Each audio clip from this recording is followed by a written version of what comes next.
अस्सलाम वालेकुम फ्रेंड्स। उम्मीद है आप सब लोग खैरियत से होंगे। फ्रेंड्स, आज अगेन एक डार्क साइकोलॉजी की टेक्निक के ऊपर हम डिस्कस करेंगे कि लोग आपको कैसे कैसे कंट्रोल करते हैं। और आज की जो टेक्निक है उसको हम इंफॉर्मेशन बॉम्बिंग कहते हैं। वैसे होता क्या है कि जब आपको को कंट्रोल करना चाह रहा होता है या मैनिपुलेट करना चाह रहा होता है तो बेसिकली आपका जो लॉजिकल ब्रेन है उसके ऊपर अटैक करने की कोशिश करता है। देखिए, लॉजिकल ब्रेन के ऊपर अगर आप इस तरह काम करें कि आप बहुत सारी इंफॉर्मेशन थोड़े ही टाइम में दे दें तो वो कंफ्यूज हो जाता है। जैसे कि आप किसी के साथ गुफ्तगू कर रहे हैं और आप उसको कंट्रोल करना चाहते हैं।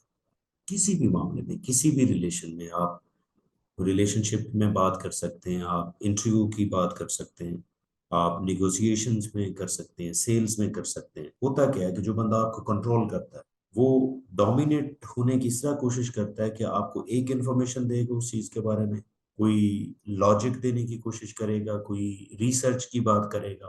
तो उससे होगा क्या कि एट ए टाइम बहुत सारी इंफॉर्मेशन जब आपके लॉजिकल ब्रेन को टकराती है, उसके ऊपर अटैक होता है, तो वो कंफ्यूज हो जाता है। ये लॉजिकल ब्रेन काम ही ऐसे करता है कि एट अ टाइम वो कुछ चीजों को सही तरह प्रोसेस कर सकता है। और जब भी आप कंफ्यूजन में होते हैं, अगला अगला जो मैकेनिज्म है वो आपने देखा, जब भी आप कंफ्यूजन में होंगे, आपका जो उस कंफ्यूजन को मैनेज करने के लिए आपका जो बॉडी का एक और निजाम एक्टिव होता है जो स्ट्रेस का मैकेनिज्म होता है कि आपकी बॉडी एक स्ट्रेस जनरेट करती है उसके अगेंस्ट, ताकि आपको मैनेज किया जा सके।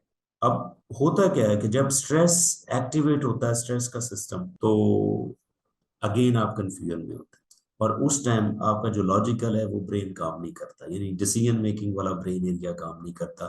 तो उस टाइम वो इंसान आपको जिस साइड पे लेके जाना चाहे आप जा सकते हैं। वो अगर कोई सेलमैन है तो आपको कोई प्रोडक्ट बेच सकता है, कोई रिलेशनशिप में है तो वो आपको किसी तरह मैनिपुलेट कर सकता है जैसे वो चाह रहा है। फिर नेगोशिएशन में बहुत से लोग, मैं अक्सर उन लोगों को कहूंगा जो रिक्रूटमेंट करते हैं, बहुत से लोग एचआर मैनेजर्स इस लेवल पे परेशान होते हैं कि हमने जिस बंदे को हायर किया था उस टाइम वो बहुत अच्छा था, लेकिन जब एग्जैक्ट वो वर्किंग के ऊपर आया तो वो उस तरह परफॉर्म नहीं कर रहा जैसे हम एक्सपेक्ट कर रहे थे या जैसे उसकी सीवी थी। क्योंकि समटाइम ये होता है कि वो लोग बहुत सारी इंफॉर्मेशन से आपको थोड़ी देर के लिए डोमिनेट कर देते हैं, जिसकी वजह से आपका ब्रेन जो है, लॉजिकल ब्रेन, वो इस तरह के क्वेश्चन नहीं पूछ सकता जिससे आपको सही आइडेंटिफाई किया जा सके। तो ये किसी भी एरिया में यूज कर की जा सकती टेक्निक और लोग ये करते हैं।